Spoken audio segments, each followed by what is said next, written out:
Islam mulai menyebar ke wilayah kepulauan Indonesia itu sekitar abad ke-13 Masehi.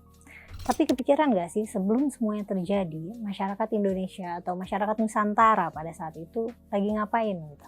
Hidupnya gimana? Apa yang mereka yakini? Dalam buku-buku sejarah sebelum kedatangan Islam kita sering mendengar tentang kerajaan-kerajaan Hindu-Buddha seperti Kutai, Tarumanegara, atau Sriwijaya. Tapi bagaimana mereka memperoleh legitimasi kekuasaan itu gitu? Gimana sistem sosial yang terbentuk pada saat itu? Dan apakah kepercayaan para leluhur tergerus begitu aja dan digantikan kepercayaan baru? Di sisi lain, bagaimana pula wajah Jazirah Arab sebelum Islam? Apakah semua orang Arab pada saat itu menyembah satu Tuhan? Apa iya semua orang itu Islam bahkan sebelum Islam datang? Kan katanya gitu ya, katanya Islam itu datang dari Nabi Adam.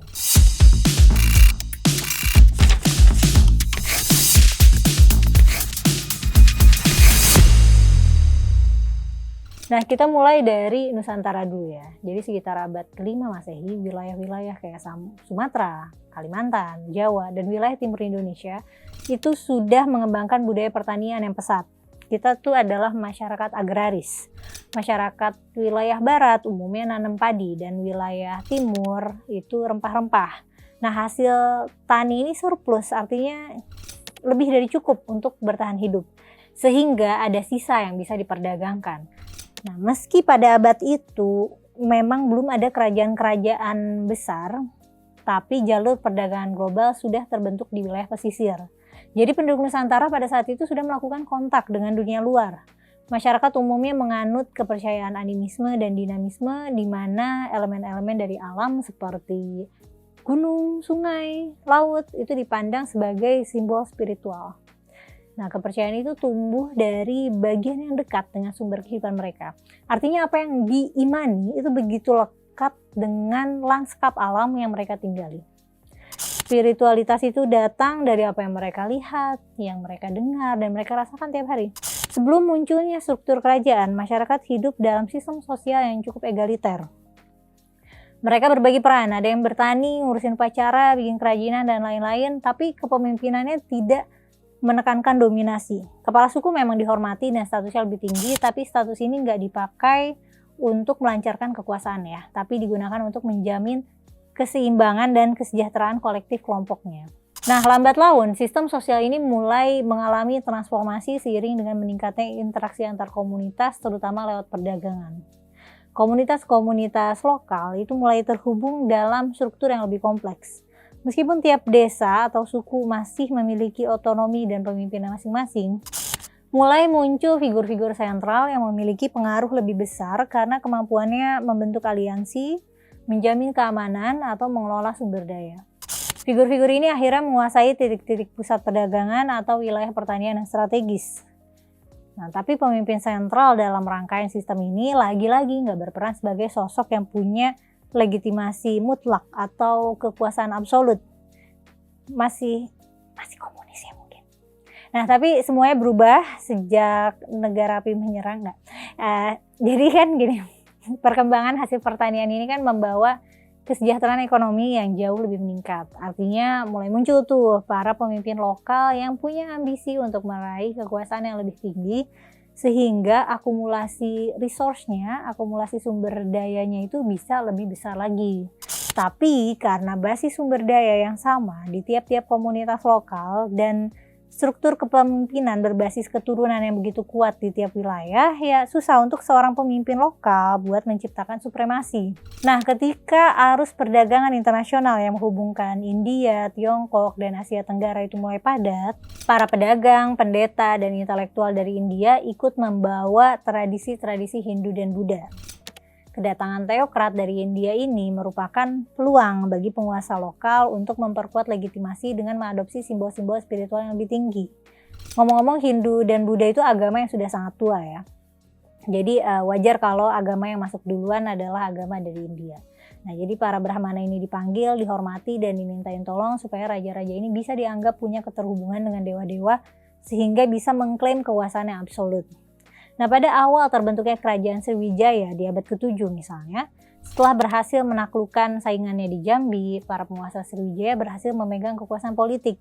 Nah, legitimasi kekuasaan mereka diperkuat lewat tradisi Buddha. Raja dipandang sebagai sosok pemersatu yang suci. Dan dengan posisi maritim yang strategis, kekuatan militer yang terorganisir, dan jaringan aliansi yang luas, Sriwijaya itu menjelma menjadi kekuatan ekonomi dominan di kawasan Asia Tenggara selama beberapa abad. Namun kejayaannya perlahan memudar setelah pelabuhan-pelabuhannya diserang oleh kerajaan Chola dari India Selatan. Dan juga muncul saingan baru dari wilayah Jawa yang mulai menggeser pengaruh maritim Sriwijaya. Nah, sementara itu ada juga nih kerajaan Tarumanegara yang sudah muncul lebih awal sejak abad ke-5. Kehidupan sosial pada masa itu tercatat dalam peninggalan prasasti, salah satunya prasasti Tugu. Di situ mengisyaratkan bahwa masyarakat pada saat itu sudah pada jadi petani dan mungkin juga peternak. Rajanya, Raja Purnawarman, itu sempat membuat saluran air untuk mengatasi banjir yang menimpa daerah pertanian di sekitar situ. Dalam prasasti Tugu juga diceritakan tentang persembahan 1.000 ekor sapi kepada Brahmana, sehingga mungkin saja pada saat itu sudah ada usaha peternakan yang mapan sekali, yang memungkinkan hal itu terjadi gitu. Mereka bisa menyediakan 1.000 ekor sapi. Pusat ekonomi Tarumanegara memang ada di sekitar Sungai Citarum ya. Di dekat muara sungai ini dulunya ada muara yang menjadi tempat singgah pedagang-pedagang dari dunia luar. Nah, ini yang awalnya menjadi jalan Raja Purnawarman memperoleh status sebagai pemimpin.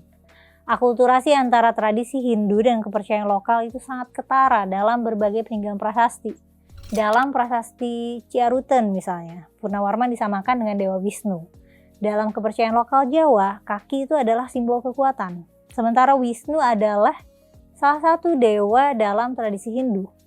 Dalam prasasti Jambu juga Raja Purnawarman digambarkan memiliki sifat-sifat seperti dewa matahari dan juga disamakan dengan Indra yang dalam kepercayaan Hindu dianggap sebagai dewa perang. Tapi apakah kepercayaan leluhur kita hilang begitu saja ketika sistem kerajaan ini mencoba menyatukan wilayah salah satunya dan kepercayaan? Nah, dalam kasus Tarumanegara justru kebanyakan masyarakat, terutama masyarakat pinggiran, masih menganut kepercayaan asli. Masyarakat Hindu kemungkinan besar adalah minoritas yang tinggal lebih dekat dengan pusat kekuasaan. Yang jadi pertanyaan kemudian mungkin kenapa kok bisa kepercayaan asing itu bisa menjadi alat legitimasi kekuasaan padahal penganut awalnya hanya minoritas? Kita bisa berspekulasi dengan melihat karakter kepercayaan lokal yang sifatnya inklusif, khas, dan nggak dirancang untuk menopang sistem sosial yang kompleks. Kepercayaan leluhur itu sifatnya cukup kontekstual dan nggak applicable di sembarang tempat. Jadi nggak bisa didakwahkan di tempat yang lepas dari alam itu. Mereka juga nggak memiliki simbol spiritual yang mencolok kayak kitab suci, mereka nggak punya tempat ibadah, atau simbol-simbol dewa yang bentuknya konkret. Nah, bandingin ketika tradisi Hindu dan Buddha datang deh. Pemuka agamanya juga ikut datang bersama pedagang-pedagang dalam jalur niaga. Mereka ada misi untuk membumikan kepercayaan itu. Ada sistem yang lebih terstruktur. Dan ada simbol-simbol konkret, ada kitab sucinya, ada tempat ibadahnya, ada ritualnya, dan lain sebagainya. Dan itu bisa dijadikan sebagai sumber legitimasi. Paralel dengan garis waktu ini ya, wilayah Jazirah Arab juga mengalami dinamika sosialnya sendiri. Secara geografis dan ekologis ya berbeda dengan kawasan Sumatera dan Jawa yang relatif lebih subur dan punya potensi maritim yang besar. Kawasan Arab itu terbentang dari pegunungan sampai gurun pasir yang luas. Nah, kondisi yang seperti ini, kondisi alam ini melahirkan pola hidup yang beragam. Ada yang hidup nomaden atau semi nomaden, terus menggembala pindah-pindah tergantung musim. Ada juga yang hidupnya menetap dan membentuk pusat-pusat perdagangan dan pertanian seperti di Yaman. Nah, wilayah seperti Mekah itu lebih kering dan tandus, tapi punya posisi strategis sebagai pusat agama-agama politeisme. Di Ka'bah itu berbagai patung dewa dari berbagai suku dan berbagai kepercayaan kumpul di situ dan dihormati. Petanya kalau digambarkan kurang lebih kayak gini ya. Jadi di negara-negara Arab yang kita kenal sekarang itu dulunya banyak didiami suku-suku dan juga dikelilingi dua kekuatan besar, yakni Kekaisaran Bizantium di barat dan Kerajaan Sasanid di timur. Sementara itu di bagian tengah nggak ada satu otoritas tunggal. Cuma ada suku-suku atau kabilah yang menjunjung tinggi identitas kesukuan masing-masing. Jadi masih tribalisme banget. Di wilayah selatan seperti Yaman itu kondisi tanahnya akan lebih subur, jadi memungkinkan terbentuknya kerajaan dengan pusat pemukiman agraris. Tapi tentu beda ya dengan wilayah Nusantara yang memproduksi beras dan rempah-rempah. Wilayah Yaman ini menghasilkan anggur, gandum, dan wewangian. Nah, intermezzo dikit kali ya. Salah satu tokoh yang berasal dari sini dan gak asing di telinga muslim adalah Abraha.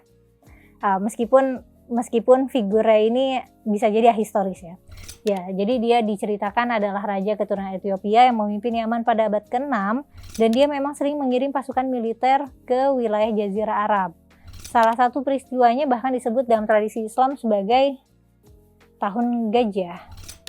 Walaupun sebenarnya belum ada bukti historis ya soal penyerangan pasukan gajah ke Mekah ini. Jadi kisah penyerangan pasukan gajah Abraha ke Mekah ini lengkapnya aku bahas di konten ayat sesat edisi sejarah, tapi konten itu ditayangkan terbatas khusus untuk member ya. Kalau mau jadi eksklusif member channel ini bisa klik tautan di deskripsi dan bayar dengan biaya 19 ribuan aja sebulannya. Baik lagi ya, masyarakat Arab pra-Islam terpecah dalam berbagai suku yang menjunjung tinggi loyalitas internal. Nah, dua suku besar yang menonjol dalam dinamika politik regional saat itu adalah Bani Ghassanid dan Bani Lakhmid. Catatan sejarah tentang suku-suku ini tertulis dalam prasasti-prasasti yang bertuliskan di tahun sekitar abad ke-4. Ghassanid dikenal sebagai sekutu dari Bizantium sehingga banyak yang jadi pemeluk agama Kristen. Sementara itu Lakhmid beraliansi dengan kerajaan Sassanid dari Persia yang umumnya pemeluk Zoroaster. Nah, berdasarkan catatan penyair Arab pada saat itu, ikatan suku ini umumnya berbasis ikatan darah atau keturunan ya. Jadi meski suku-sukunya beda, kalau masih ada garis keturunan bisa dianggap satu klan besar gitu. Tapi kalau udah di luar itu ya bisa rawan terjadi konflik. Apalagi kan sumber kehidupan di padang pasir memang relatif lebih terbatas ya kebertahanan hidupnya gitu ketimbang wilayah di daerah yang subur. Ya wajar kalau sumber daya bisa jadi rebutan dan menimbulkan konflik. Makanya kita nggak bisa membayangkan Jazirah Arab waktu itu sebagai satu wilayah yang punya kesadaran kolektif sebagai orang Arab. Bahkan istilah Arab sendiri agak tricky untuk dipakai zaman itu ya, karena nggak ada satu identitas kebangsaan atau keagamaan yang menyatukan mereka. Setiap suku punya wilayah sendiri dan bisa punya entitas yang mereka sembah sendiri. Sekarang sih umumnya kita nyebut orang Arab itu, asalkan dia ngomong bahasa Arab, itu orang Arab gitu ya. Tapi dulu nggak sesederhana itu. Soal kepercayaan, sebelum abad ke-4 Masehi, mayoritas masyarakat di wilayah Arab itu menganut politeisme. Berdasarkan bukti epigrafi seperti prasasti di wilayah Yordania pada sekitar abad 1 sampai ke-5 Masehi, penduduk di sana menyembah tuhan-tuhan atau dewa-dewa yang bernama Dusara sebagai dewa utama dan juga menyembah dewa lain seperti yang disebut di Quran juga gitu. Ada Uzza, Alat, dan juga Manat. Nah, orang-orang di Yaman juga umumnya menyembah Atar, dewi matahari Syams, dan dewa bulan Al-Maqah. Jadi kalau ada klaim bahwa orang-orang Arab pra-Islam sebenarnya sudah menyembah Allah, itu tidak sepenuhnya tepat. Studi epigrafi menunjukkan bahwa penyebutan Allah sangat jarang muncul dalam peninggalan prasasti yang ada. Barulah setelah abad ke-4 mulai muncul komunitas-komunitas Yahudi yang tersebar terutama di Madinah. Ada juga pemeluk Kristen di wilayah-wilayah seperti Najran, Yaman, dan Ghassanid. Jadi di Arab bagian tengah itu juga berkembang kelompok monoteisme sebelum Islam yang disebut kelompok Hanif. Nah, mereka adalah kelompok yang menolak penyembahan berhala dan mencari ajaran tauhid murni. Meskipun belum benar terorganisir sebagai satu gerakan agama formal ya. Dan agama Hanif ini seringkali diklaim inilah Islam sebelum Islam gitu. Nah, jadi dua wilayah yang sangat berbeda ini mengalami dinamika sosial budaya yang juga berbeda. Di Nusantara, masyarakat pada awal abad Masehi itu bergerak dari komunitas agraris yang egaliter menuju struktur kerajaan yang awalnya bercorak Hindu-Buddha. Di Arab, masyarakat hidup dengan tribalitas yang begitu kental, sangat kesukuan, lalu Islam hadir menjadi nantinya Islam hadir menjadi pemersatu yang mengubah tatanan sosial, politik, dan spiritual masyarakat di sana pada saat itu.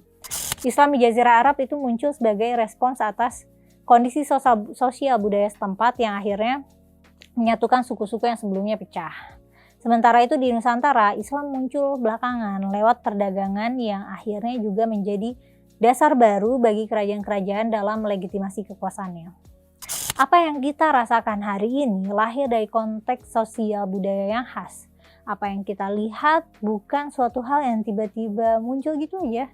Apa yang ada sekarang itu nggak muncul dari ruang kosong, nggak muncul dari ruang hampa, atau rangkaian peristiwa tanpa sebab gitu.